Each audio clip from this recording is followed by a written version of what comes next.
Bismillah wassalatu wassalamu ala rasulillah wa ala alihi wa sahbihi wa wala. Alhamdulillah. Syukur puji kita kehadrat Allah atas segala limpah kurnia beserta izin rahmat daripadanya. Bersama bersubuh kumpul himpun kita pada tengah hari ini, menunaikan salat fardu zuhur kita sebentar tadi dan mendengarkan sedikit tazkirah atau peringatan seperti mana dalam ayat Quran berbunyi a'udzubillahi minasyaitanir rajim fadzakir wa dzakir fa inna dzikra tanfa'ul mu'minin. Shadaqallahul azim, bermaksud dan berilah peringatan, sungguhnya peringatan itu ada kemanfaatan untuk orang-orang beriman. Sudah pastinya dan terlebih dahulunya peringatan-peringatan ini yang akan disampaikan dituju khas dulu kepada yang berkata-kata, yang bercakap, yang menyampaikan, dan kerana dia juga masih lagi memerlukan peringatan dan juga tunjuk ajar, dan kepada hadirin sekalian peringatan ini diberikan, semoga ada kemanfaatan insya-Allah, amin. Hadirin kasih Allah Subhanahu wa taala, masih kita bicara mengenai tentang muhasabah kita tentang COVID-19 ini. Ternyata apabila kita tidak diizinkan Allah Ta'ala untuk masuk ke rumahnya pada tahun yang sudah, pada beberapa bulan, ketika mana kawalan circuit breaker dilaksanakan, di sini kita insaf dan kita belajar dan kita muhasabah diri. Kemungkinan ya, ada di kalangan ataupun ada di antara kita ini ataupun kita ini dalam solatnya yang masih lagi belum mencapai tahap level yang dipanggil sebagai khusyuk dan ikhlas kerana Allah, untuk Allah, demi Allah. Dosa itu, orang Islam itu secara umumnya terbagi ia kepada 3 golongan. Golongan pertama, golongan orang yang mendirikan solat. Alhamdulillah. Golongan kedua, golongan orang yang tidak mendirikan solat, na'udzubillah. Dan golongan ketiga adalah golongan orang yang kadang-kadang solat dan kadang-kalanya tidak pula solat. Astaghfirullah. Jadi hadirin kasih Allah Subhanahu wa taala, inilah Allah Taala ajar didik asuh kita. Allah Subhanahu wa taala tegur kita, ya. Kadang-kala kita seperti mana saya katakan pada minggu yang sudah, kata orang putih panggil apa? We take for granted. Ibadah solat itu kita kerana saking sudah menjadi rutinan harian, maka hilanglah rasa keistimewaan. Saya ulang sekali lagi. Dek, kerana sebab sudah menjadi rutinan harian kita, hingga tidak ada lagi rasa keistimewaan dalam ibadah solat kita. Jadi dianggap sahaja solat itu sudah memang wajib, sudah memang disyariatkan, sudah memang diperintahkan, ya. Tak nak tak boleh buat, kalau tak buat dosa, nak kena buat juga, buat pun atas dasar kerana terpaksa dan sebagainya. Maka hadirin kasih Allah Subhanahu wa taala, tabarakallah, pada musim waktu ketika circuit breaker itu, subhanallah, saya bertemu jumpa dengan satu kitab tentang ibadah solat. Ya, kitab ini kitab lama sebenarnya, ya, yang mana pernah juga saya minta para jemaah, ya, dalam kuliah-kuliah saya katakan para jemaah, bagi siapa yang kalau ada kitab-kitab lama, kitab-kitab kuning dulu, kitab-kitab Jawi dulu, yang mungkin yang guna pakai ibu ayahnya atau neneknya dulu, yang kiranya sekarang tak pakai lagi, dan bukan kata tak pakai, nak baca pun tak tahu, saya kata kalau ketimbang dia dibuang, baik saya kasih pada saya.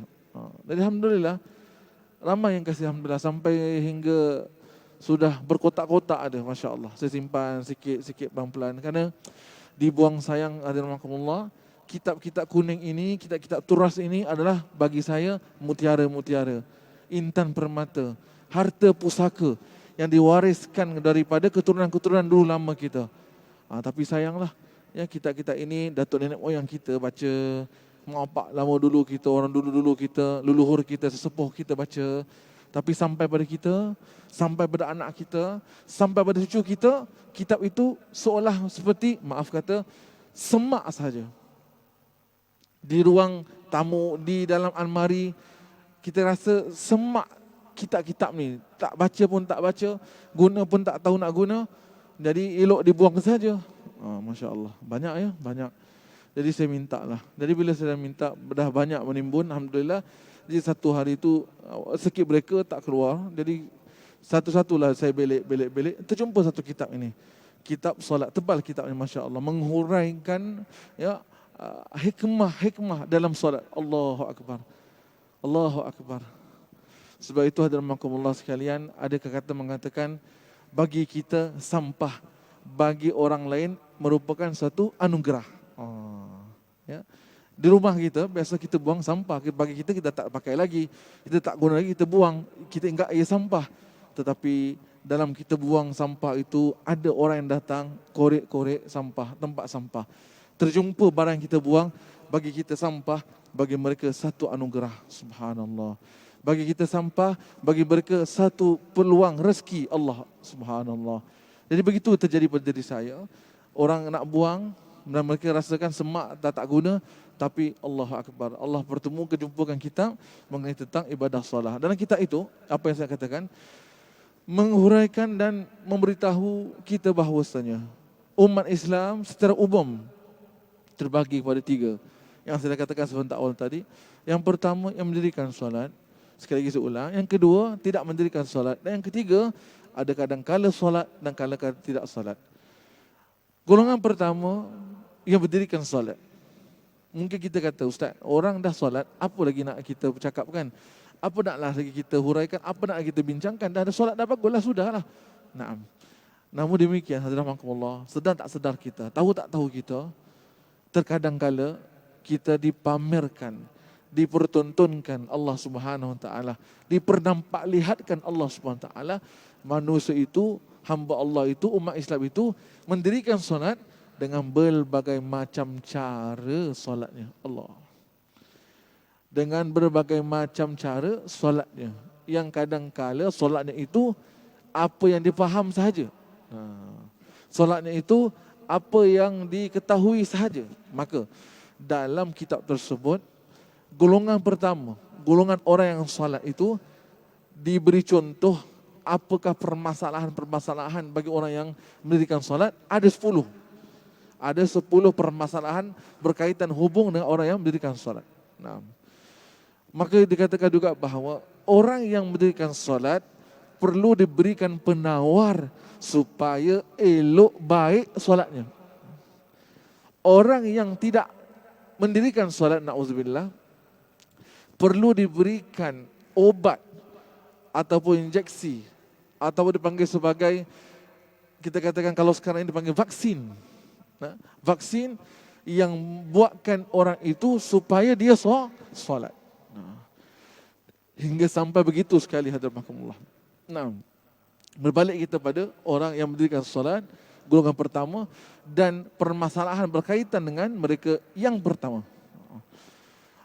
Golongan pertama dan masalah pertama bagi orang yang mendirikan solat ini, tak semua, tapi kebanyakannya, mereka mendirikan solat atas dasar kerana mengikut-ikut ataupun satu tradisi, ya, diwarisi daripada ibu ayahnya, daripada keluarganya, daripada atuk neneknya, tetapi untuk dia mempelajari ilmu mendirikan solat, tidak. Kadang-kadang ditanya, awak belajar solat kat mana? Saya tak belajar mana-mana. Habis macam mana tahu solat? Bapak saya dulu solat, saya solatlah. Atuk saya solat, jadi dia ajar saya solatlah. Naam. Hadirin kasih Allah SWT, jika dilihat secara umum, tidak ada masalah. Memang biasa kita diajar, pertama-utama, didikan pertama kita solat, siapa yang ajar? Mak ayah, atuk nenek. Alhamdulillah. Dan begitu juga para ahli ulama kita, para salafus salih kita, para wali awliya kita, para ulama-ulama kita pun, mereka juga tempat pertama mereka mendapatkan sumber ilmu pengetahuan tentang agama daripada ibu ayah mereka. Tetapi, ini dia. Tetapi mereka setelah usia dewasa, mereka juga perlu keluar rumah, keluar daripada negara kadang, negeri kadang, untuk menambah ilmu pengetahuan mereka lagi, untuk menambahkan lagi ilmu tingkatan mereka lagi. Dah begitulah kiranya. Tapi ada golongan ini tidak. Seperti mana diwariskan solatnya dari ibu ayahnya pada saat awal kecil je, begitulah sampai maaf kata bahasa saya gunakan, sampai hari ketuanya. Begitulah juga solatnya. Tak ada kurang, tak ada lebih. Dan kalau ditegur orang begini sebabnya, yang ajar saya mak bapak saya, takkan mak bapak saya salah. Memang tak ada pesalahnya, tetapi kita dalam ibadah solat ini perlulah ada peningkatan. Masakan boleh solat kita pada saat awal umur 7 tahun sama dengan solat kita umur kita dah 70 tahun, tak boleh sama. Kalau dari segi hukum ataupun ilmu duniawi pun, ya, ilmu itu pun ada peningkatan dia daripada darjah kepada sanawi ataupun secondary, naik kepada poli dan seterusnya. Peningkatan demi peningkatan. Dalam pekerjaan tuan-tuan pun insya-Allah Ta'ala pun kita disuruh untuk memahirkan diri, menambah skill-skill yang belum kita tahu lagi. Demi untuk apa? Demi untuk masa depan kemanfaatan kita. Dihantar syarikat ke kursus sana, kursus sini, yang kadang-kadang sampai ke luar negara, negeri dan sebagainya. Demi untuk apa? Menambah ilmu pengetahuan, untuk meningkatkan diri, kemahiran diri. Nah, namun dari segi agama tidak ada peningkatan, tak boleh. Dan ini bukan perubahan tetapi peningkatan dalam agama kita supaya lebih tepat dan lebih dekat lagi dengan Allah Subhanahu wa taala. Makanya hadirin kasih Allah Subhanahu wa taala, ya, apa dapat kita katakan di sini ialah ibadah salah juga yang didirikan, yang telah pun kita dirikan lama, alhamdulillah, perlu kita kata apa, reflect balik semula. Kita check and balance semula. Kita perlu bertemu guru, jumpa pada muallim, siapa-siapa ustaz-ustazah, ya, bagi kaum muslimat ustazah, kaum muslimin ustaz, untuk kita diberi panduan cara ibadah salah yang sempurna. Nah, ini di antara muhasabah yang dapat kita ambil iktibar daripada COVID-19. Allah Subhanahu wa taala pernah seketika melarang, bukan kita anggap bukan kerajaan, bukan pihak masjid, tapi Allah Subhanahu wa taala melarang kita seketika, tidak izinkan kita seketika untuk datang ke rumahnya. Kerana apa? Untuk supaya Allah ibarat kata seperti check back how you perform your salah. Please reflect back how you perform your salah. Tengok balik macam mana. Jadi solat kat rumah dulu. Allah, cantik, subhanallah. Solat kat rumah dulu, check balik macam mana cara kau solat. Apa niat kau datang untuk solat? Untuk siapa kau solat? Allah. Sikit berapa kita berapa lama tuan? 2 bulan ada? 2 bulan kurang lebih ada. Selama 2 bulan Allah suruh kita muhasabah. Selama 2 bulan Allah suruh kita refleksi balik semula ibadah solat, mutu, kualiti solat kita. Alhamdulillah, pada kali ini Allah dah beri izin balik kita semula untuk datang bertandang ke rumahnya untuk mendirikan solat. Maka haruslah perlu ada dalam hati diri kita untuk memperbaiki solat kita dan untuk supaya ada mutu kualiti dalam ibadah solat kita. Mudah-mudahan seperti mana doa Sayyidina Ibrahim AS dalam Al-Quran berbunyi Rabbana ja'al muqimas salah wa min dzurriyyati Rabbana wa taqabbal doa. Betullah doa kita. Ya Allah, jadikanlah diriku ini dari kalangan orang yang mendirikan salat dan zuriyahku ya Allah. Ya Allah, kabulkanlah segala hajat. Amin ya rabbal alamin. Terima kasih para hadirin rahimakumullah sekalian, dan insya-Allah kita akan kongsikan dan kita akan sambung lagi, ya. Jenis yang kedua pula, permasalahan kedua dalam melibatkan dan berkaitan hubung dengan orang yang mendirikan salah. Dan mudah-mudahan Allah pelihara, jaga kita, hindar selamat kita jauh daripada segala bala wabak dan bencana dan daripada segala penyakit menular dan sebagainya, dan semoga selamat dunia akhirat kita. Amin amin ya rabbal alamin. Aqulu qawli hadza astaghfirullah. Wassalamualaikum warahmatullahi wabarakatuh.